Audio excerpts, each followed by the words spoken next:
SN. Banerjee, वी.जी. तिलक एवं RN. Tagore में से कौन स्वदेशी आंदोलन का आलोचक था एवं पूर्व तथा पाश्चात्य के मध्य एक बेहतर संबंध का समर्थक था? रविंद्रनाथ टैगोर। बंगाल में ब्रिटेन की वस्तुओं के बहिष्कार का सुझाव सर्वप्रथम किसने दिया था? कृष्ण कुमार मित्र ने। भारतीयों के विरोध के कारण बंगाल को फिर से कब एकीकृत किया गया था? 1911 ईस्वी में। ब्रिटिश वस्तुओं के बहिष्कार को राष्ट्रीय नीति के रूप में कब अपनाया गया था? 1905 ईस्वी में। बंगाल का विभाजन मुख्यतः क्यों किया गया था? बंगाली राष्ट्रवाद की वृद्धि को दुर्बल करने के लिए। बायकॉट, स्वदेशी, असहयोग एवं राष्ट्रीय शिक्षा में से बंगाल विभाजन के विरुद्ध राष्ट्रवादियों ने कौन कौन से कार्यक्रम प्रारंभ किए थे? बायकॉट, स्वदेशी एवं राष्ट्रीय शिक्षा। स्वदेशी आंदोलन के प्रारंभ का तात्कालिक कारण क्या था? लॉर्ड कर्जन द्वारा किया गया बंगाल विभाजन। 1905 में लॉर्ड कर्जन द्वारा किया गया बंगाल का विभाजन कब तक बना रहा? सम्राट जॉर्ज पंचम द्वारा दिल्ली में 1911 के शाही दरबार में कर्जन के अधिनियम को निराकृत किए जाने तक। असहयोग आंदोलन, सविनय अवज्ञा आंदोलन, स्वदेशी आंदोलन एवं भारत छोड़ो आंदोलन में से ब्रिटिश पत्रकार H.W. नेविन्सन किससे जुड़े थे? स्वदेशी आंदोलन से। मद्रास में स्वदेशी आंदोलन का नेतृत्व किसने किया था? चिदम्बरम पिल्लई ने।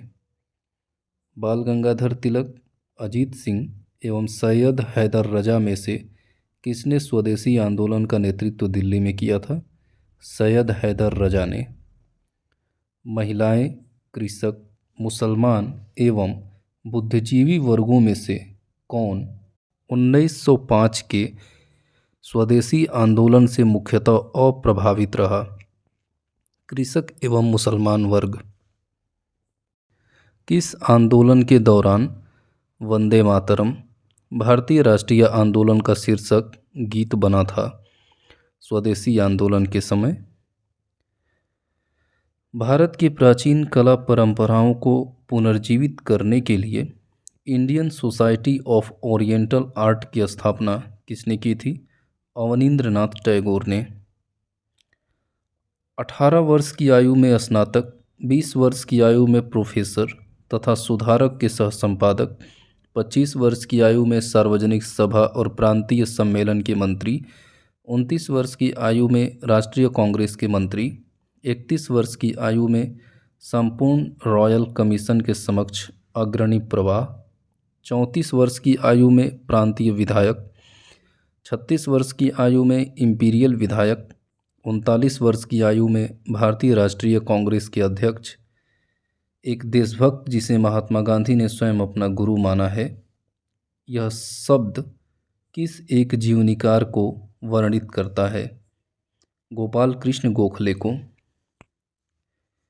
भारतीय राष्ट्रीय कांग्रेस के 1905 के बनारस अधिवेशन का अध्यक्ष कौन था? गोपाल कृष्ण गोखले।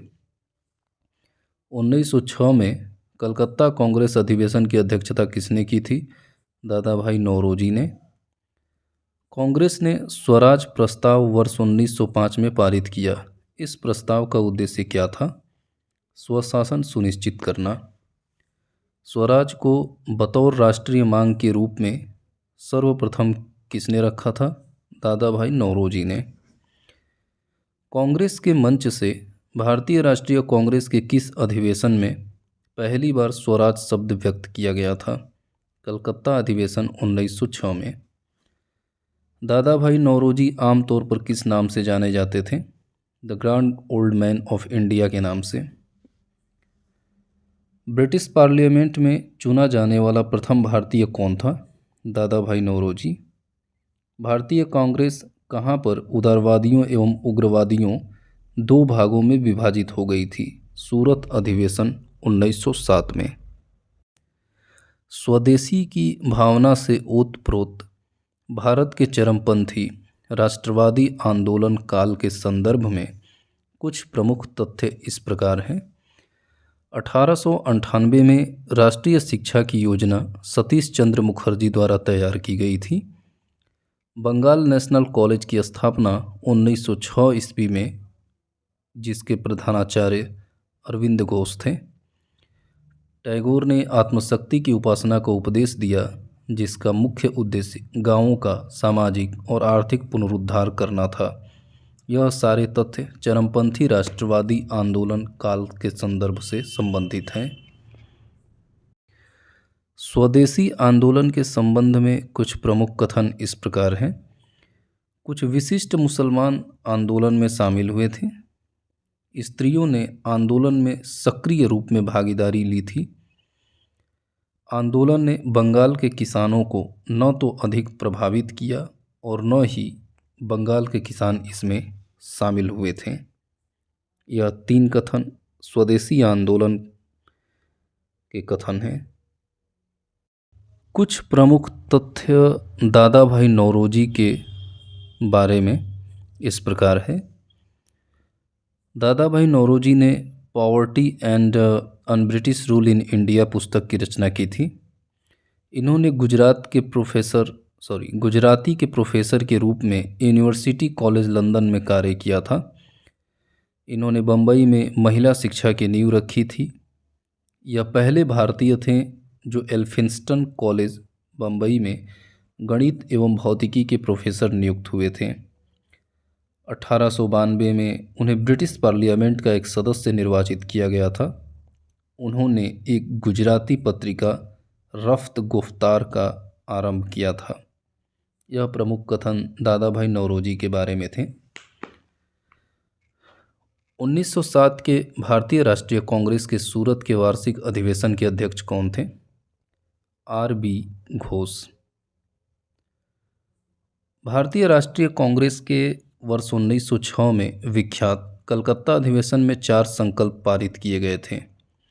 सूरत में 1907 में हुए कांग्रेस के अगले अधिवेशन में इन चारों संकल्पों को स्वीकार करने अथवा उन्हें अस्वीकृत करने के प्रश्न पर कांग्रेस में विभाजन हो गया था। राष्ट्रीय शिक्षा, स्वदेशी, बहिष्कार एवं बंगाल के विभाजन को रद्द करना, इसमें से कौन सा संकल्प उस समय नहीं था? बंगाल के विभाजन को रद्द करने का संकल्प उस समय नहीं था। भारतीय राष्ट्रीय कांग्रेस का प्रथम विभाजन कब हुआ था? 1907 ईस्वी में। ऑल इंडिया मुस्लिम लीग की स्थापना किसने की थी? नवाब सलीमुल्लाह खान ने। 1906 में मुस्लिम लीग की स्थापना कहाँ हुई थी? ढाका में। डफरिन, ह्यूम, तिलक एवं गांधी जी में से सूरत विभाजन का नेतृत्व किसने किया था? बाल गंगाधर तिलक ने। मुस्लिम लीग का प्रथम अध्यक्ष कौन था? आगा खान। 1907 में मुस्लिम लीग का वार्षिक अधिवेशन कहाँ हुआ था? कराची में। सन 1908 में अखिल भारतीय मुस्लिम लीग की एक लंदन शाखा की स्थापना किसकी अध्यक्षता में हुई थी? अमीर अली की अध्यक्षता में। मार्ले मिंटो सुधार बिल किस वर्ष में पारित किया गया था? 1909 में। द्वैध शासन प्रणाली, संघीय व्यवस्था, प्रांतीय व्यवस्था एवं सांप्रदायिक प्रतिनिधित्व में से 1909 के इंडियन काउंसिल एक्ट में किस बात की व्यवस्था की गई थी? सांप्रदायिक प्रतिनिधित्व की। भारतीय स्वाधीनता संघर्ष के संदर्भ में कुछ प्रमुख कथन इस प्रकार हैं। हकीम अजमल खान राष्ट्रवादी तथा चरमपंथी अहारर आंदोलन शुरू करने वाले नेताओं में से एक थे। भारतीय राष्ट्रीय कांग्रेस के संगठन के समय सर सैयद अहमद खान ने इसका अर्थात भारतीय स्वाधीनता संघर्ष का विरोध किया था। मौलाना बरकतुल्ला और मौलाना अब्दुल्ला सिंधी काबुल में भारत की अंतःकालीन सरकार का गठन करने वालों में से एक थे। ये प्रमुख कथन भारतीय स्वाधीनता संघर्ष के कथन थे। 1906 में मिंटो से शिमला में मिले मुसलमानों के शिष्टमंडल ने क्या प्रार्थना की थी? मुसलमानों के लिए पृथक निर्वाचक वर्ग का। राष्ट्रीय आंदोलन की अवधि में जिस घटना में मतभेद के बीच थे और जिसने अंततः देश का विभाजन कराया वह कौन थी?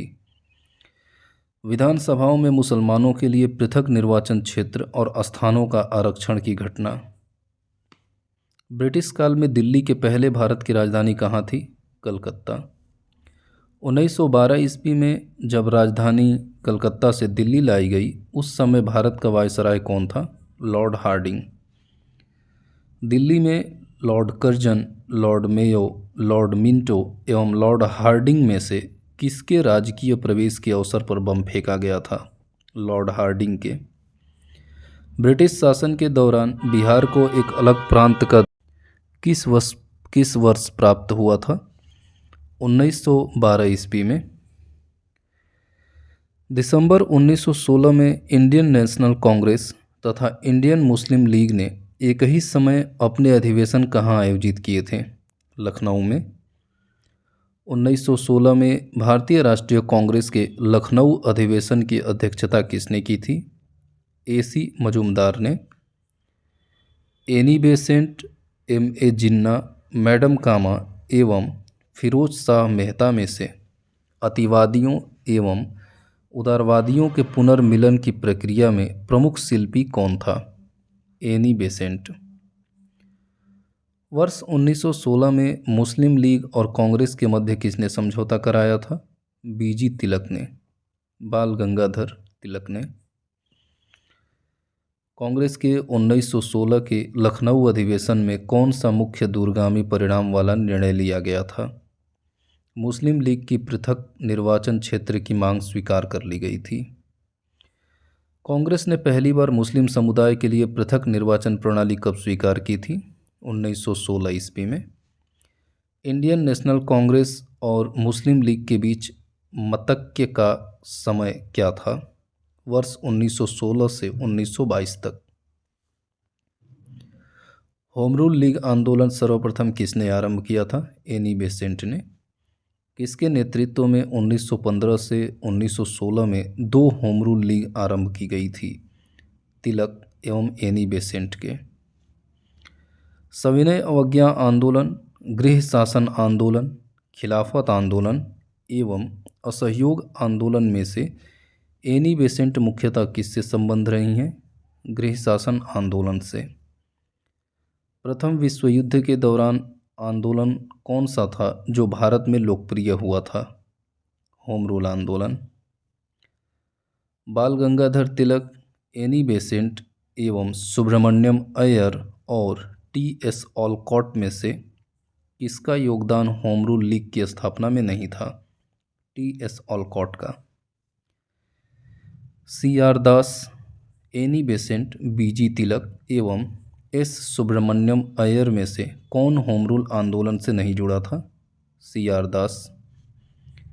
किस अधिवेशन में होम रूल समर्थक अपनी राजनीतिक शक्ति का सफलतापूर्वक प्रदर्शन कर सकें? कांग्रेस का 1916 का लखनऊ अधिवेशन में। होम रूल आंदोलन भारत के स्वतंत्रता संग्राम के एक नए चरण के आरंभ का उद्योतक था। क्यों? क्योंकि इसने देश के सामने स्वशासन अर्थात सेल्फ गवर्नमेंट की एक ठोस योजना रख दी थी। फेबियन आंदोलन का प्रस्तावक कौन था? Annie Besant. करमचंद गांधी कहाँ के दीवान थे? पोरबंदर, बीकानेर एवं राजकोट के। दक्षिण अफ्रीका में रहने की अवधि में महात्मा गांधी ने जिस पत्रिका का प्रकाशन किया उसका नाम क्या था? Indian opinion.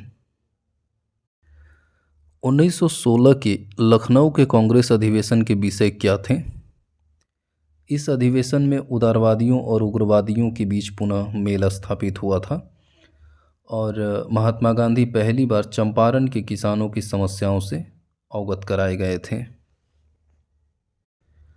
Home Rule league के संबंध में कुछ प्रमुख कथन इस प्रकार हैं। सबसे पहले इसकी योजना एनी बेसेंट ने वर्ष 1914 से 15 में प्रस्तुत की थी। बाल गंगाधर तिलक की Home Rule League Maharashtra, Karnataka, Madhya Prant एवं बरार तक सीमित थी। तिलक द्वारा स्थापित होम रूल लीग अधिक शक्तिशाली थी। महात्मा गांधी के पदार्पण से पूर्व भारत में राष्ट्रीय आंदोलन की दिशा को किन अंतर्राष्ट्रीय घटनाओं ने प्रभावित किया था? 1898 के इटली अबिसीनिया युद्ध ने, चीन के बॉक्सर आंदोलन ने, आयरलैंड के क्रांतिकारी आंदोलन ने और रूस जापान के युद्ध में जापान की विजय ने।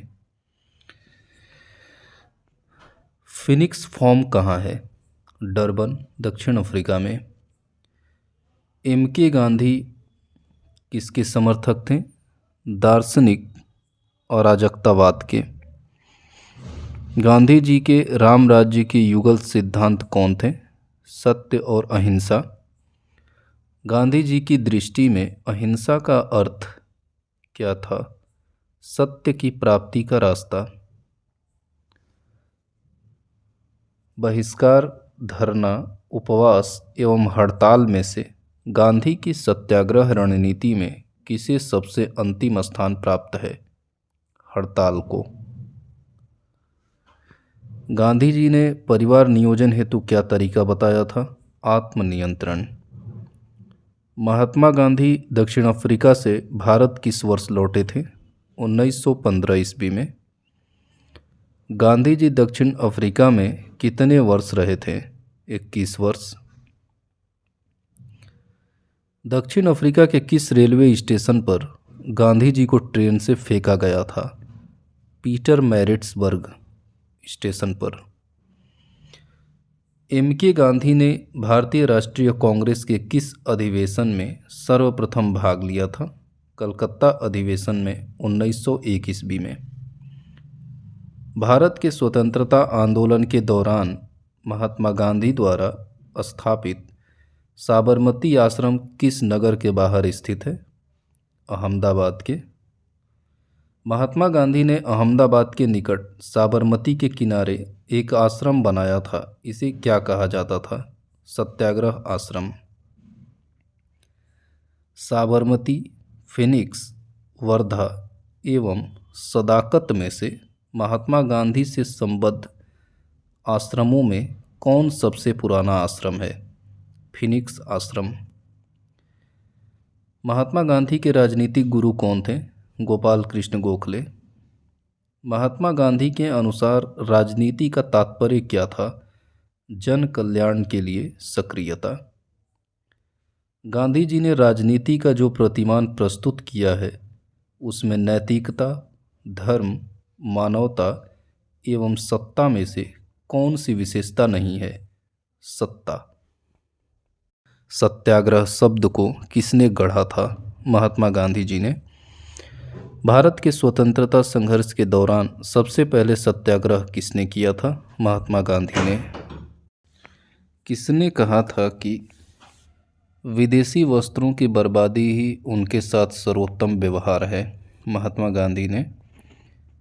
ब्रिटिश निर्मित उत्पादों का गांधी का बहिष्कार प्रभावी हुआ क्योंकि ब्रिटेन भारत को एक बड़ा क्या समझता था? निर्मित वस्तुओं का बाजार समझा जाता था।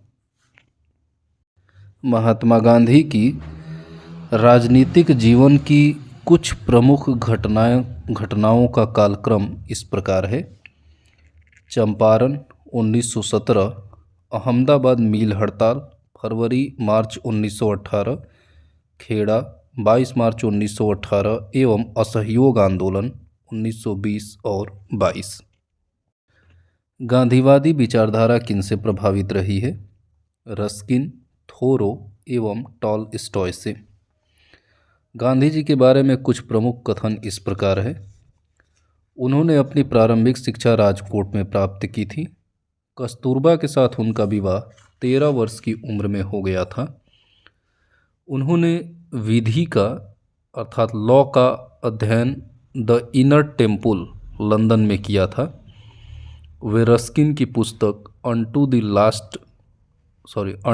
दिस लास्ट से सर्वाधिक प्रभावित हुए थे। महात्मा गांधी ने कहा था कि उनकी सबसे गहन धारणाएं अनटू दिस लास्ट नामक पुस्तक में प्रतिबिंबित होती हैं और इस पुस्तक ने उनके जीवन को बदल डाला। इस पुस्तक का वह संदेश क्या था जिससे महात्मा गांधी पर ज़्यादा प्रभाव पड़ा था? वह वक्तव्य था, व्यक्ति का कल्याण सबके कल्याण में निहित है। स्वदेशी आंदोलन, खिलाफत आंदोलन, वैयक्तिक आंदोलन एवं भारत छोड़ो आंदोलन में से किस आंदोलन से गांधी जी संबंधित नहीं थे? स्वदेशी आंदोलन से। भारत छोड़ो आंदोलन, सविनय अवज्ञा, बारदोली एवं खेड़ा सत्याग्रहों में से किसका नेतृत्व महात्मा गांधी ने नहीं किया था? बारदोली आंदोलन का। महात्मा गांधी को सर्वप्रथम राष्ट्रपिता किसने कहा था? सुभाष चंद्र बोस ने। गांधी के नाम के पहले महात्मा कब जोड़ा गया? चंपारण सत्याग्रह के दौरान रविंद्रनाथ टैगोर ने गांधी जी को महात्मा के नाम से संबोधित किया था। नोआखाली काल में महात्मा गांधी के सचिव कौन थे? प्यारेलाल। महात्मा गांधी का छत्तीसगढ़ में प्रथम आगमन कब हुआ था? 20 दिसंबर 1920 को। गांधी के अनुयायियों में A.N. सिन्हा, J.B. कृपलानी, ब्रिज किशोर प्रसाद एवं राजेंद्र प्रसाद में से कौन पेशे से शिक्षक था? राजेंद्र प्रसाद। G.D. बिड़ला, जमनालाल बजाज, J.R.D. टाटा एवं बालचंद हीराचंद उद्योगपतियों में से कौन लंबे समय तक AICC के खजांची रहे तथा सन 1930 में जेल भी गए थे? जमनालाल बजाज। कौन भारतीय कपड़ा व्यापारी, बैंकर, कांग्रेसी तथा महात्मा गांधी का निकट सहयोगी था? जमनालाल बजाज। स्वाधीनता आंदोलन के दौरान महात्मा गांधी के करीबी अंग्रेज मित्र कौन थे? Reverend Charlie Andrews. भारत की स्वाधीनता के समय महात्मा गांधी कांग्रेस के सदस्य थे? नहीं। गांधी जी की मृत्यु पर किसने कहा था, हमारे जीवन से प्रकाश चला गया है? जवाहरलाल नेहरू ने। गांधी जी को वन मैन बाउंड्री फोर्स कहकर किसने संबोधित किया था? लॉर्ड माउंटबेटन ने। किसने महात्मा गांधी को आदेशित किया था कि वह भारत में प्रथम वर्ष खुले कान पर मुंह बंद कर व्यतीत करें? गोपाल कृष्ण गोखले ने। किसने कहा कि गलत साधन हमें कभी भी सही उद्देश्य तक नहीं ले जाते हैं? M.K. गांधी ने। जो नैतिक दृष्टिकोण से गलत है वह राजनीतिक दृष्टिकोण से कभी सही नहीं हो सकता। इस सिद्धांत के प्रबल समर्थक कौन थे? M.K. गांधी। गांधी जी ने अपना पहला सत्याग्रह किसके विरुद्ध आरंभ किया था? मजदूरों को कम वेतन दिए जाने के विरुद्ध। किस आंदोलन में महात्मा गांधी ने पहली बार भूख हड़ताल का प्रयोग हथियार के रूप में किया था? अहमदाबाद की हड़ताल में। बम्बई, लखनऊ, चंपारण एवं वाराणसी में से महात्मा गांधी ने भारत में अपना पहला जनभाषण कहाँ दिया था? वाराणसी में। कृषक वर्ग, मध्यम वर्ग, जनता एवं मजदूर वर्ग में से 1917-18 में अहमदाबाद में गांधी जी द्वारा चलाए गए सत्याग्रह में किसने हिस्सा लिया था?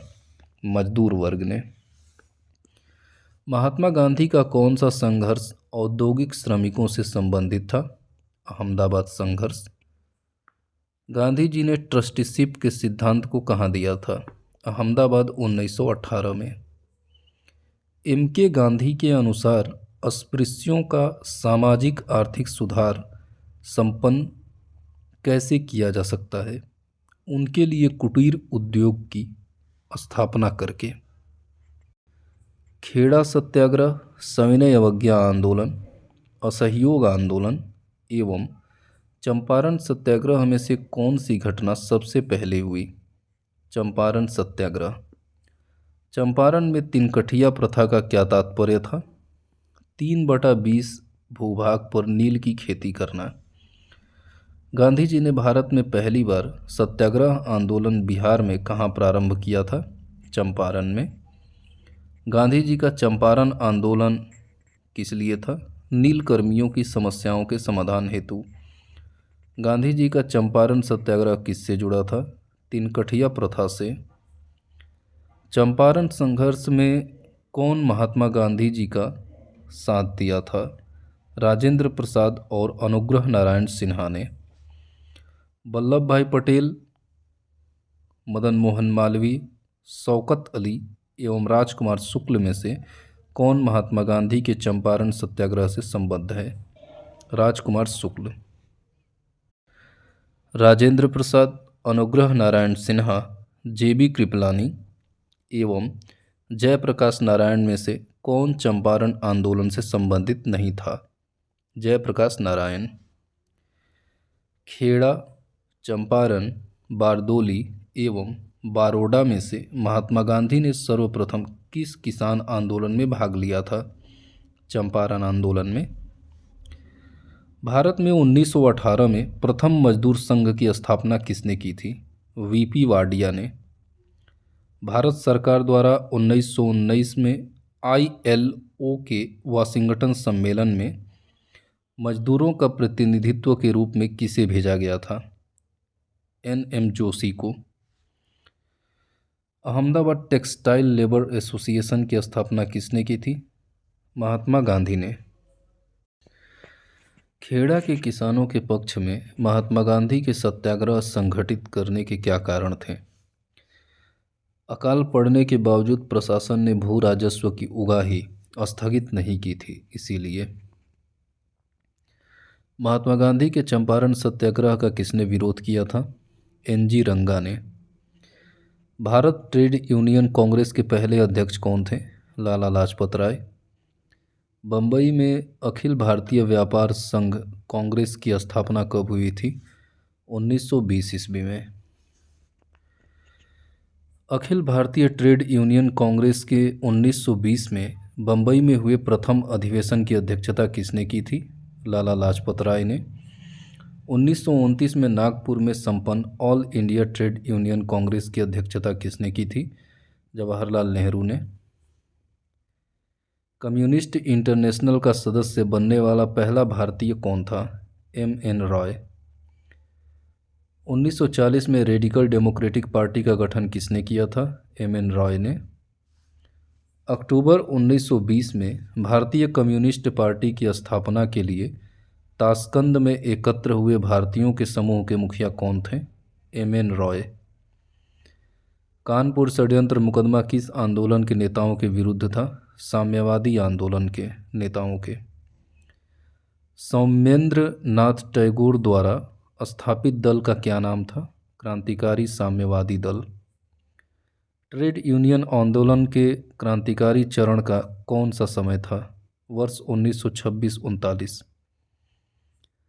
भारतीय स्वतंत्रता संग्राम के दौरान रॉलेट एक्ट ने किस कारण से सार्वजनिक रोष उत्पन्न किया था? इसने लोगों को बिना मुकदमा चलाए जेल भेजने के लिए अधिकृत किया था, इसीलिए लोगों में रोष उत्पन्न हो गया था। रॉलेट एक्ट को लाने का क्या प्रयोजन था? राष्ट्रीय एवं क्रांतिकारी गतिविधियों पर रोक लगाना। रॉलेट एक्ट भारत में कब लागू किया गया था? सन 1919 ईस्वी में। रॉलेट एक्ट किस कमेटी की सिफारिश पर आधारित अधिनियम था? सोडिसन कमेटी के। रॉलेट एक्ट किस वायसराय के काल में पारित हुआ था? लॉर्ड चेम्सफोर्ड के। रॉलेट एक्ट का भारतीय राष्ट्रीय कांग्रेस ने विरोध किया, क्यों? क्योंकि वैयक्तिक स्वतंत्रता को यह कानून सीमित कर रहा था। रॉलेट एक्ट के विरोध में किसने लगान न देने का आंदोलन चलाने का सुझाव दिया था? स्वामी श्रद्धानंद ने। The anarchical and revolutionary crime act 1919 को सामान्य बोलचाल में क्या कहा जाता था? Rowlatt act.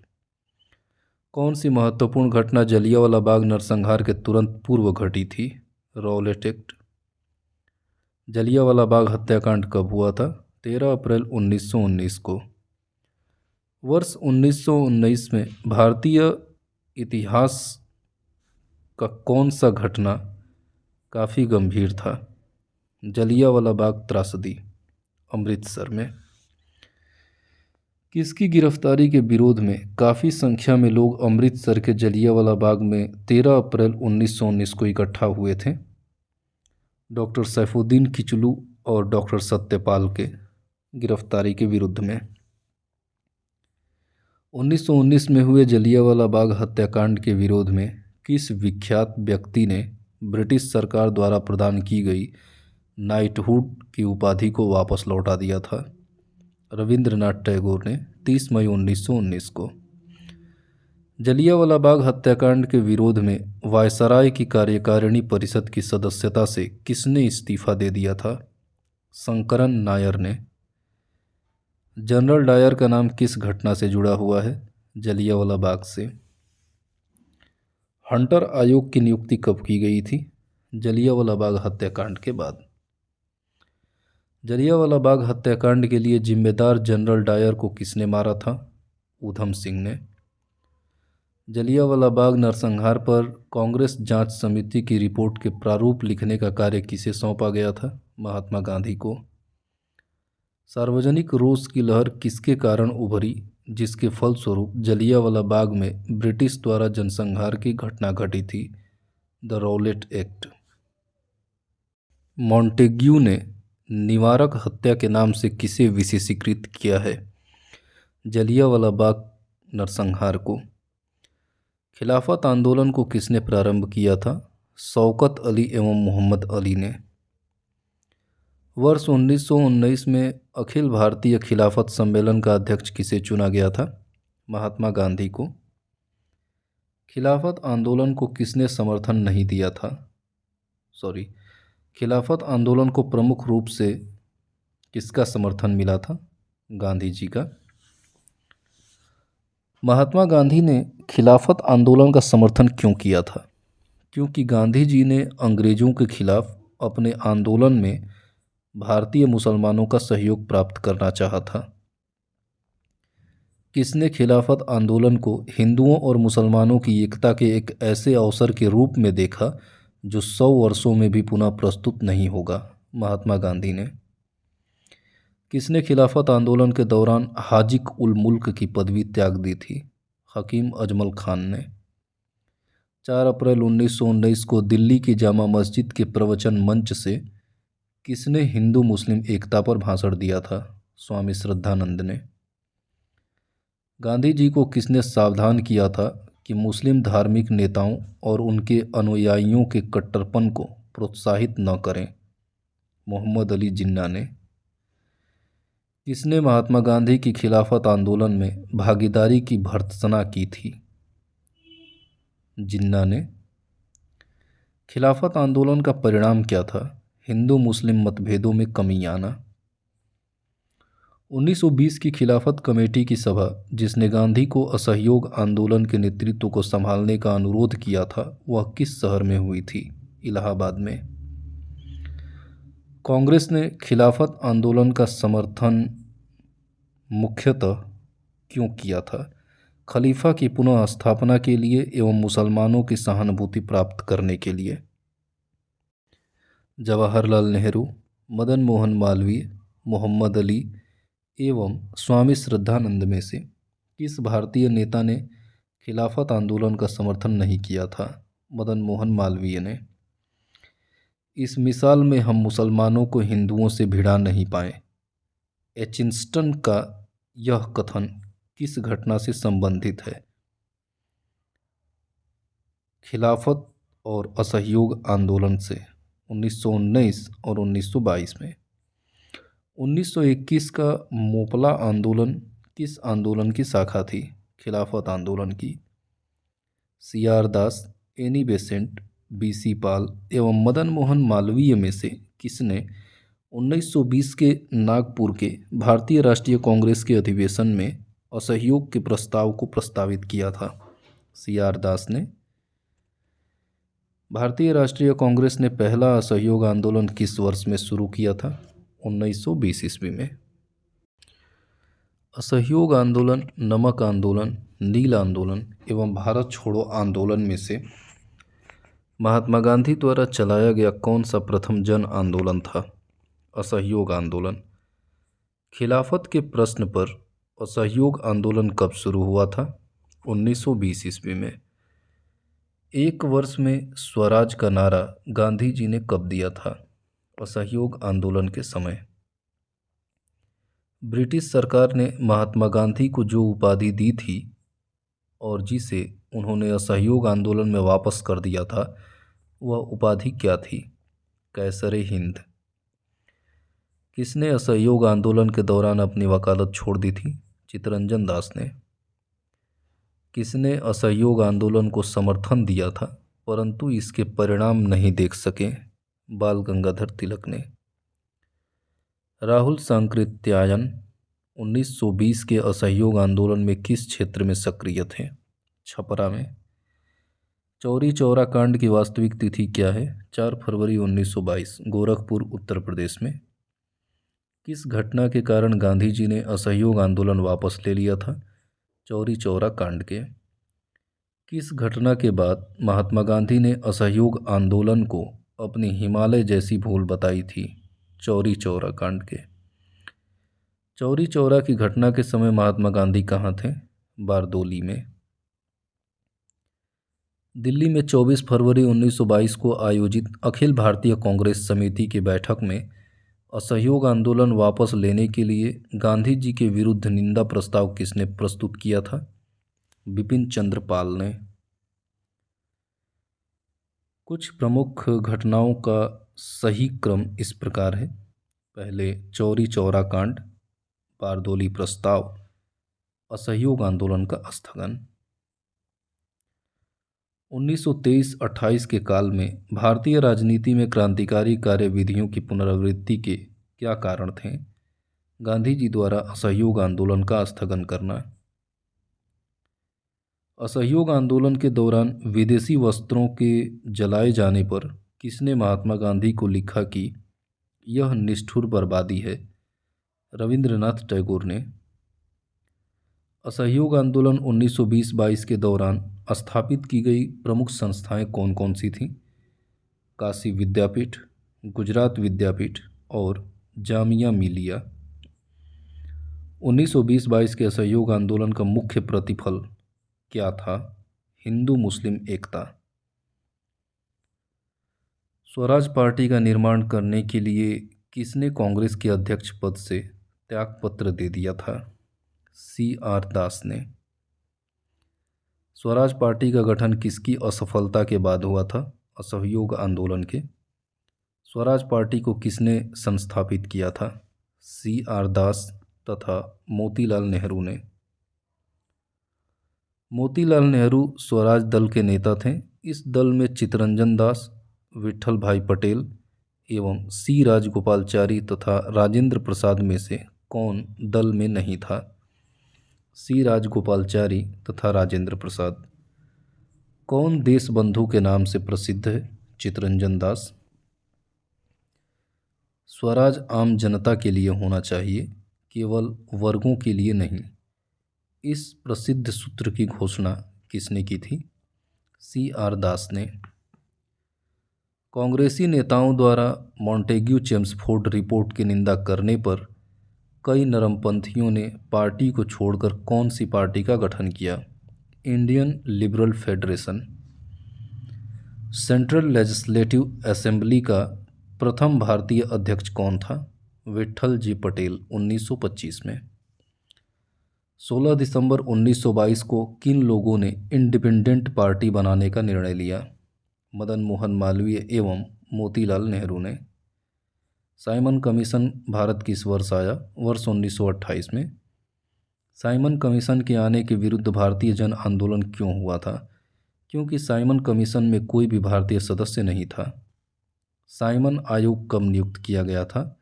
1927 में। साइमन कमीशन का कौन एक सदस्य उदारवादी दल का था? Sir John Simon. भारतीयों ने साइमन कमीशन का क्यों बहिष्कार किया था? क्योंकि इसका कोई सदस्य भारतीय नहीं था। किसके सुझावों पर भारतीयों को साइमन कमीशन से बाहर रखा गया था? लॉर्ड इरविन के सुझाव से। साइमन कमीशन की सिफारिश के संदर्भ में प्रमुख कथन सत्य है। इसने प्रांतों में द्वैध शासन को उत्तरदायी सरकार द्वारा स्थापित करने की संस्तुति की थी। लाला लाजपत राय कब घायल हुए थे? साइमन कमीशन के विरोध में हुए लाठीचार्ज में। पंजाब केसरी की उपाधि किसको दी गई थी? लाला लाजपत राय को। नेहरू रिपोर्ट किसने तैयार की थी? एम.एल. नेहरू ने। सर्वप्रथम भारत के लिए किसने औपनिवेशिक स्वराज्य की मांग की थी? सर तेज बहादुर सप्रू और जयकर ने। जवाहरलाल नेहरू, सुभाष चंद्र बोस, आचार्य नरेंद्र देव एवं जयप्रकाश नारायण में से कौन वर्ष 1928 में इंडिपेंडेंस फॉर इंडिया लीग के गठन से संबद्ध थे? जवाहरलाल नेहरू एवं सुभाष चंद्र बोस। मुस्लिम लीग के किस अधिवेशन में मोहम्मद अली जिन्ना ने अपना 14 सूत्रीय प्रस्ताव रखा था? 1929 के अधिवेशन में।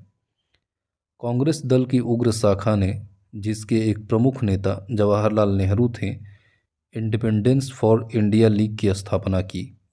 वह लीग किसके विरोध में स्थापित की गई थी? नेहरू रिपोर्ट के। नेहरू रिपोर्ट मोतीलाल नेहरू की अध्यक्षता में एक कमेटी द्वारा तैयार किया गया था। इसका विषय क्या था? भारत में संवैधानिक व्यवस्थाएं। भारतीय स्वतंत्रता संग्राम के दौरान किसने प्रस्तावित किया कि स्वराज को सभी प्रकार के विदेशी नियंत्रण से मुक्त संपूर्ण स्वतंत्रता के रूप में परिभाषित किया जाए? मौलाना हसरत मोहानी ने। 1921 के अहमदाबाद अधिवेशन में किसने संपूर्ण स्वराज को कांग्रेस का लक्ष्य मानने का प्रस्ताव रखा? हसरत मोहानी ने। किस वर्ष पूर्ण स्वराज का प्रस्ताव लाहौर कांग्रेस अधिवेशन में पारित किया गया था? 1929 ईस्वी में। कांग्रेस के 1929 के लाहौर अधिवेशन में कांग्रेस का लक्ष्य पूर्ण स्वराज्य किसके द्वारा घोषित किया गया था? जवाहरलाल नेहरू द्वारा। 31 दिसंबर 1929 को अर्धरात्रि में भारतीय राष्ट्रध्वज को किसने फहराया था? जवाहरलाल नेहरू ने। भारतीय राष्ट्रीय कांग्रेस के किस एक अधिवेशन की अध्यक्षता जवाहरलाल नेहरू ने सर्वप्रथम की थी? लाहौर अधिवेशन 1929 की। किस कांग्रेस सत्र में कार्यकारी कमेटी को सविनय अवज्ञा आंदोलन प्रारंभ करने का अधिकार दिया गया था? लाहौर सत्र में। होम रूल आंदोलन, असहयोग आंदोलन, सविनय अवज्ञा आंदोलन एवं भारत छोड़ो आंदोलन में से दांडी यात्रा के साथ क्या प्रारंभ हुआ था? सविनय अवज्ञा आंदोलन। सविनय अवज्ञा आंदोलन के रूप में गांधी जी ने दांडी मार्च साबरमती से कब प्रारंभ किया था? 12 मार्च 1930 को। बिहार, गुजरात, महाराष्ट्र एवं बंगाल में से किस प्रांत के सत्याग्रहियों की संख्या महात्मा गांधी के दांडी कूच में सर्वाधिक थी? गुजरात की। दांडी मार्च किस उद्देश्य से शुरू किया गया था? नमक कानून तोड़ने हेतु। दांडी मार्च, भारत छोड़ो आंदोलन, साइमन कमीशन का आगमन एवं गांधी इरविन समझौता में से सबसे पहली घटना कौन सी घटी थी? साइमन कमीशन का आगमन। शक्ति के विरुद्ध अधिकार की इस लड़ाई में मैं विश्व की सहानुभूति चाहता हूँ, यह कथन किससे संबद्ध है? गांधी जी की दांडी यात्रा से। नमक सत्याग्रह के समय गांधी जी के गिरफ्तार हो जाने के बाद आंदोलन के नेता के रूप में उनका स्थान किसने लिया था? अब्बास तैयब जी ने। महात्मा गांधी धरसना नमक गोदाम पर कांग्रेस कार्यकर्ताओं के धावे के समय कहाँ थे? यरवदा जेल में। आचार्य विनोबा भावे किस आंदोलन में भाग लेने के लिए प्रथम बार गिरफ्तार हुए थे? सविनय अवज्ञा आंदोलन में। गांधी जी ने जिस विदेशी पत्रकार को दांडी मार्च के समय अपने साबरमती आश्रम में ठहराया था वह कौन था? Web Miller. अप्रैल 1930 में नमक कानून तोड़ने के लिए तंजौर तट पर किसने एक अभियान संगठित किया था? सी राजगोपालचारी ने। एच.एन. ब्रेल्सफोर्ड, वेब मिलर, जी. स्लोकुम्ब एवं जेम्स पेटरसन में से कौन दांडी मार्च में महात्मा गांधी के साथ था? Web Miller. भारतीय स्वाधीनता संघर्ष के दौरान रेड शर्ट्स के नाम से भी पहचाने जाने वाले खुदाई खिदमतगारों ने क्या आह्वान किया था? पठान क्षेत्रीय राष्ट्रवादी एकता का और उपनिवेशवाद के विरुद्ध संघर्ष का। लाल कुर्ती दल संगठित करने का उद्देश्य क्या था? अंग्रेजों को निकालना।